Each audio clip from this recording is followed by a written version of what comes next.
Africa तो मैं चला गया, लेकिन वहाँ की भाषा, काम का तरीका, कल्चर, लैंग्वेज, पीपल, लोग कुछ समझ में नहीं आता था। 4 साल के अंदर हमने 5 बड़े स्टोर कर दिए। लेकिन एक दिन सुबह सितंबर 1991 की बात है और सडनली हमारे घर पे खटखटाने की आवाज आई। तो हम तीनों डर गए कि अभी तो गया, हमारा जीव निकल जाएगा। इस बार ऐसा कुछ होने वाला था जो जीवन में अभी हमने कभी सोचा भी नहीं था।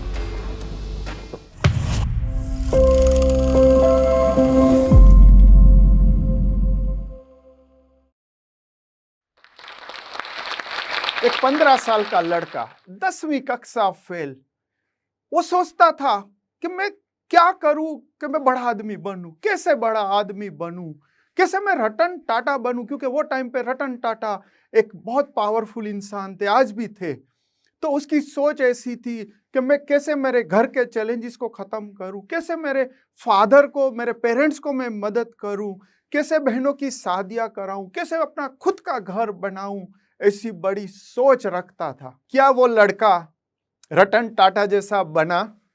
वो लड़का आगे बढ़ा? वो जानने के लिए आपको पूरी कहानी सुननी होगी। दोस्तों, कहानी शेयर करने से पहले एक बात मैं कहना चाहता हूं कि हम गुजरात से है, पोरबंदर से है, तो हमारी हिंदी आपकी हिंदी की तरह नहीं होगी। तो आपको हमें थोड़ा बेयर करना पड़ेगा, क्योंकि हमारी हिंदी में कहीं ना कहीं गुजराती मिक्स होती रहेगी। मेरी हिंदी कैसी भी हो, लेकिन मेरी जीवन की कहानी करोड़ों भारतीयों को इंस्पायर जरूर करेगी, आप सबको बहुत प्रेरणा देगी। चलो अभी कहानी शुरू करते हैं। मेरा जन्म गुजरात के एक छोटे से गांव पोरबंदर में हुआ है, हालांकि अभी तो बहुत बड़ा हो गया है। हमारे फादर जो अकेले सोर्स ऑफ इनकम थे, जो मूंगफली बेच के 9 जन का परिवार एक छोटे से कमरे में रहते थे।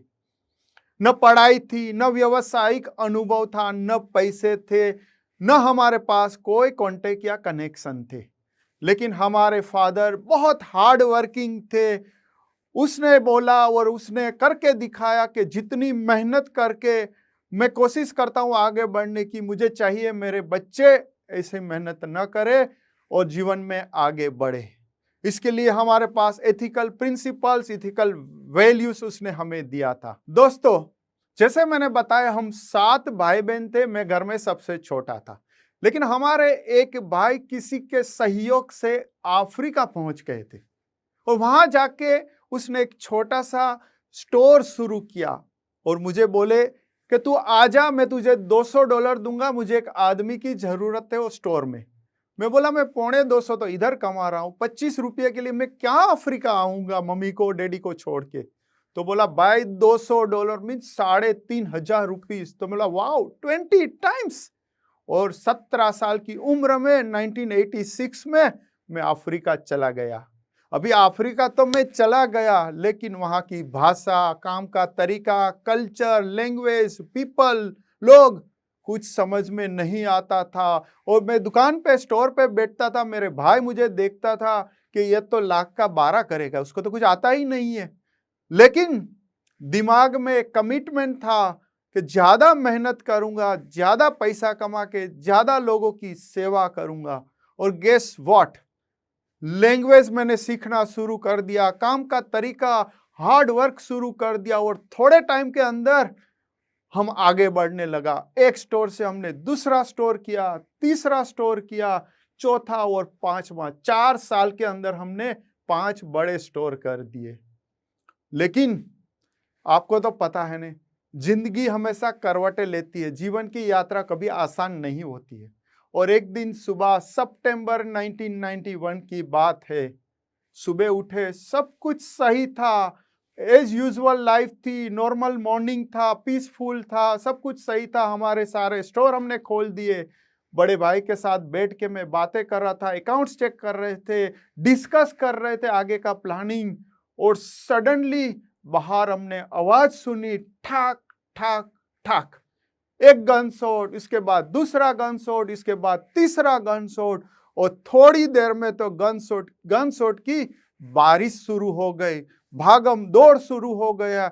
मैं इतना डर गया, मैंने मेरे भाई के सामने देखा तो वो भी शौक में थे। फोन की घंटियां बजना शुरू हो गई, हमारे एम्प्लॉइज, रिलेटिव जो भी थे वो सब डरे हुए थे, लेकिन भाई ने मोर्चा संभाला। सबको बोला आप सुरक्षित घर पहुंच जाओ। मुझे भी बोला स्टोर बंद कर, और हम लोग भी घर जाते हैं। और हम भी डरते हुए निकले और हम घर गए, क्योंकि घर पे भाभी अकेले थे। जैसे हम घर पहुंचे तो भाभी इतने डरे हुए थे, रो रहे थे, परेशान थे। हम घर गए, वहां जाके हम बैठे, दरवाजा बंद किया, विंडोज बंद किया और घर के अंदर हम बैठ गए एक दूसरे के सामने देखते हुए और अल्लाह से, खुदा से दुआएं मांगते हुए, क्योंकि गोलियों की आवाज घर में आ रही थी। ऐसा लग रहा था कि हमारे घर के बाहर ही सब चल रहा है। और सडनली हमारे घर पे खटखटाने की आवाज आई, तो हम तीनों डर गए कि अभी तो गया, हमारा जीव निकल जाएगा। इतना हम डरे हुए थे और आवाज बढ़ता जा रहा था। तो हम सोच रहे थे कि क्या करें, लेकिन बड़े भाई ने थोड़ी हिम्मत जताई और दूसरे विंडो से जाके देखा कि कौन है ये लोग। तो देखा तो थैंकफुली वो हमारा लोकल मैनेजर था। उसने हमें बताया कि आपका घर सेफ नहीं है, ये एरिया भी सेफ नहीं है, चलो मेरे साथ, मैं आपको सेफ हाउस लेके जाता हूं। और हम डरते हुए सिर्फ हमने हमारा पासपोर्ट हाथ में लिया और उनके साथ उनकी गाड़ी में अंदर बैठ के, नीचे बैठ के हम लोग सेफ हाउस पहुंच गए। लेकिन वहां जाके हमने क्या देखा, वहां न खाना था, न पीना था, न सोना था। और बहुत सारे फॉरेनर्स, बुजुर्ग, महिला, बच्चे सब ऐसे ही अंधेरे में बैठे थे और डरे हुए थे और इतने रो रहे थे बच्चे और परेशान थे, सोच रहे थे कहीं से भी हमें मदद मिल जावे। और हम भी वहां जाके बैठ गए, लेकिन लकीली फ्रेंच मिलिट्री ने इंटरवेन किया, सबको प्रोटेक्शन दिया और सबको अपने देश भेज दिए। हम और बड़े भाई और भाभी भी हमारे गांव पोरबंदर वापस आ गए। अभी हम गुजरात तो आ गए, अभी क्या करें, रोज उठ के वही बड़े भाई और दूसरी फैमिली हम सोचते कि क्या करें, न पैसे थे न कुछ था, लेकिन दिमाग में था कि कुछ तो करना है, घर पे बैठे तो नहीं रहेंगे। और बड़े भाई ने थोड़ी हिम्मत जुटाई कि चलो वापिस वहीं पे ही जाते हैं, जहां पैसे बनाए थे, गवाए, वापिस मेहनत करके कोशिश करें कि वापिस बना लेंगे। तो वो हिसाब से बड़े भाई ने वापिस प्लान बनाया और 2 महीने बाद वापिस हम पहुंच गए और पहला स्टोर हमने रिनोवेट किया और हमने वो काम वापिस शुरू किया। तो दोस्तों, एक स्टोर से हमने शुरू किया और 1.5 साल मेहनत करके हमने 5 स्टोर और 4 बड़े गोडाउन खड़े कर दिए। सब कुछ नॉर्मल, एवरीथिंग वाज फाइन। अभी हमने डिसाइड किया कि अभी शादी करने का टाइम आ गया है, मुझे शादी करनी है। तो बिगिनिंग 93 की बात है, मैं आया पोरबंदर शादी करने के लिए। यहाँ मेरी शादी चल रही है। देखो जीवन कैसे कैसे करवटें बदलता है। पूरी फैमिली शादी के लिए आई, धाम धूम से शादी चल रही है पोरबंदर के अंदर, सब कुछ नॉर्मल था। और सडनली फोन की रिंग बज रही। मैंने फोन उठाया तो हमारे मैनेजर का फोन था। वो बोला वापिस दंगे लूटफाट शुरू हो गई है, अपने स्टोर्स भी लूटे गए हैं। तो थोड़ी देर तो मैं बैठ गया, क्योंकि दुख हुआ, यहाँ शादी की रस्म में चल रही है, वहाँ लूटफाट चल रही है। लेकिन थोड़ी देर में मैंने हिम्मत जुटाई कि हम गांव वाले हैं, हम हिम्मत हारने वाले नहीं है। हम वो घास है जंगल की, कितनी बार भी कटेगी वापिस निकलेगी। और हमने बोला हम वापिस शुरू करेंगे, जो भी हमारे पास वहाँ बचा है, और हम जीवन में जरूर आगे बढ़ेंगे। और हम वापिस गए शादी करने के बाद और वापिस शुरू किया और आगे बढ़े। लेकिन बड़े भाई ने बोला कि हम सारे अंडे एक बास्केट में अभी नहीं रखेंगे, हम डाइवर्सिफाई करेंगे, अपने रिस्क को मैनेज करेंगे, रिस्क को डिवाइड करेंगे। और हमने फैसला लिया दूसरी कंट्री में मूव होने का। 1999 में मैं, मेरा परिवार, मेरी 1 साल की बेटी को लेके हम मोजाम्बिक, जो ब्यूटीफुल कंट्री है, वेरी पीसफुल कंट्री में, हमने वहाँ एक पार्टनर के साथ हमारा बिजनेस शुरू किया। और 99 से लेके बहुत मेहनत और लगन से हमने काम किया, क्योंकि दिमाग में वही कमिटमेंट दिख रही थी कि ज़्यादा मेहनत करूँगा, ज़्यादा पैसा कमाऊँगा और ज़्यादा से ज़्यादा लोगों की सेवा करूँगा। और आप बिलीव नहीं करोगे, अगले 4 साल में हमने 52 स्टोर्स खोला। यस, 52 स्टोर्स मोजाम्बिक के अंदर, एक ही कंट्री के अंदर, और सब कुछ बहुत बढ़िया जा रहा था। 900 से ज्यादा हमारे एम्प्लॉइज थे और बहुत पीसफुल कंट्री में हम लोग रह रहे थे। दूसरी बेटी का भी हमारा जन्म हुआ। 2 बेटियों के साथ, 2 लक्ष्मी के साथ हम आगे बढ़ रहे थे। लेकिन जैसे मैंने बताया, जीवन की यात्रा कभी स्मूथ नहीं होती। हमेशा रोलर कोस्टर या स्नेक एंड लेडर्स भी कह सकते हो, सांप सीढ़ी, ऊपर चढ़ते हो लेकिन सांप आता है और आप नीचे गिरते हो। हमारे जीवन में भी यही होने वाला था, लेकिन इस बार ऐसा कुछ होने वाला था जो जीवन में अभी हमने कभी सोचा भी नहीं था, और ऐसा ही हुआ। होता क्या है दोस्तों, 2004 की बात है। हमारे पार्टनर के साथ डिफरेंस ऑफ ओपिनियन कहो या काम करने की तरीके के वजह से थोड़ा हमारे वहां दोनों के बीच में एक चैलेंज आई, जहां हम सेपरेट हुए और हमारा सारा बिजनेस उसके पास चला गया, बैक टू स्क्रैच, जो कभी हमने सोचा भी नहीं था। लेकिन जैसे मैंने बताया ना कि सांप सीढ़ी जैसा हमारा जीवन होता है, कितनी मेहनत करके आगे बढ़ो लेकिन सांप के मुंह में आ गए तो सीधा नीचे। लेकिन इतनी चैलेंजेस फेस करके कभी हमने हिम्मत हारा नहीं, हमेशा लड़ते रहे, खुद के ऊपर भरोसे के साथ हम जीतते गए हर चैलेंजेस को। तो हमें भरोसा था कि हम स्क्रैच से शुरू करेंगे, लेकिन हमारी जो ड्रीम्स करने की आदत है, गोल सेटिंग की आदत है, कहीं ना कहीं हमें पकड़ के रखती थी और हम आगे बढ़ते थे। तो दोस्तों, हम वही मुकाम पे पहुंच गए जहां हमें वापस स्क्रैच से शुरू करना था। अभी एक चैलेंज ये भी थी कि हमारे पास कोई टीम मेंबर्स नहीं थे, एक्सपीरियंस टीम नहीं थी, और वो कंपनी से हम ले नहीं सकते थे, वो हिसाब से हमारी डील हुई थी।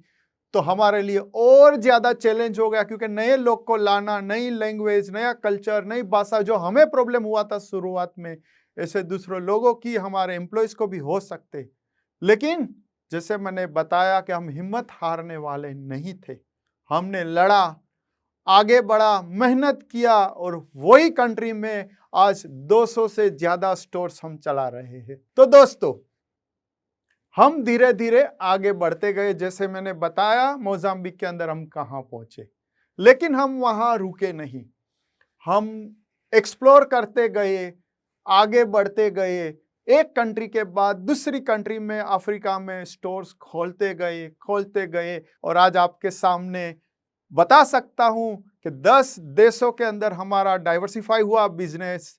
और 2012 से मैं वो ग्रुप का चेयरमैन हूं, जहां हमारे मैन्युफैक्चरिंग प्लांट से, स्टोर से, सुपरमार्केट से, इंपॉर्टेंट डिस्ट्रीब्यूशन से, बहुत सारे फर्नीचर और इलेक्ट्रॉनिक शोरूम्स भी है।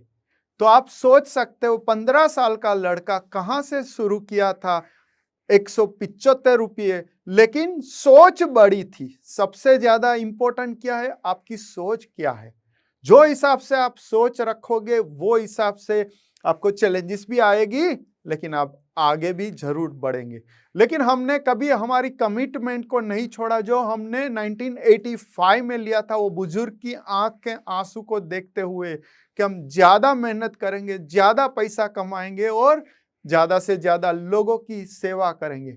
और यही जर्नी में, इतने साल की जर्नी में, हमने तन मन और धन से लोगों की सेवा की है। लेकिन बचपन से हमारे बाप दादा ने सिखाया था, दाएं हाथ से दान दो तो बाएं हाथ को पता न चले। तो हम वही कॉन्सेप्ट से इतने सालों से सेवा करते थे, लेकिन एक बड़ी सोच के साथ, बड़ी सोच वापिस देखा, बड़ी सोच के साथ हमने डिसाइड किया कि हम एक फॉर्मल एनजीओ खोलेंगे। हमारी ये सेवा जो है, मानव सेवा, उनको एक फॉर्मलाइज करेंगे, एक प्लेटफॉर्म देंगे, और हमारा जो बिजनेस का अनुभव है, वही अनुभव हम मानव सेवा में यूज करेंगे और ज्यादा से ज्यादा लोगों की सेवा करेंगे। और मुझे बताते हुए खुशी हो रही है कि 2015 में हमने RAF ग्लोबल के नाम पे एक इंटरनेशनल एनजीओ खोला, जो इंडिया मेरी जन्मभूमि है, कोंगो एंड मोजाम्बिक मेरी कर्म भूमि है, और इसके अलावा भी और 4 कंट्री में हम 10 साल से काम कर रहे हैं, और यही 10 साल के अंदर हमने 20 लाख से ज्यादा लोगों की सेवा की है। लेकिन ये तो अजी शुरुआत है, जीवन बाकी है, आगे बढ़ना है, और हमने एक कमिटमेंट लिया है, और आपके सामने ये कमिटमेंट रख रहा हूं कि 2030 तक हम 1 करोड़ लोगों की सेवा करेंगे। तो दोस्तों, आज मैं ये जोश टॉक्स के प्लेटफॉर्म से आपको एक मंत्र देना चाहता हूं। वो मंत्र हमारा 40 साल का बिजनेस अनुभव से मैं आपको देना चाहता हूं, जो हमने अपने जीवन में उतारा है। वो मंत्र वो है कि आप जिस सोसाइटी से आप आ रहे हो, वो सोसाइटी को आपको याद रखना है, उनको मदद करना है। आप बिजनेस करिए, लोगों की सेवा करिए, उसके बाद आप देखिए ऊपर वाला कैसे आपकी मदद करता है अपने बिजनेस को ग्रो करने में। उसके बाद आप सोचोगे करोड़ों का बिजनेस करना है, लेकिन अरबों का भी हो सकता है।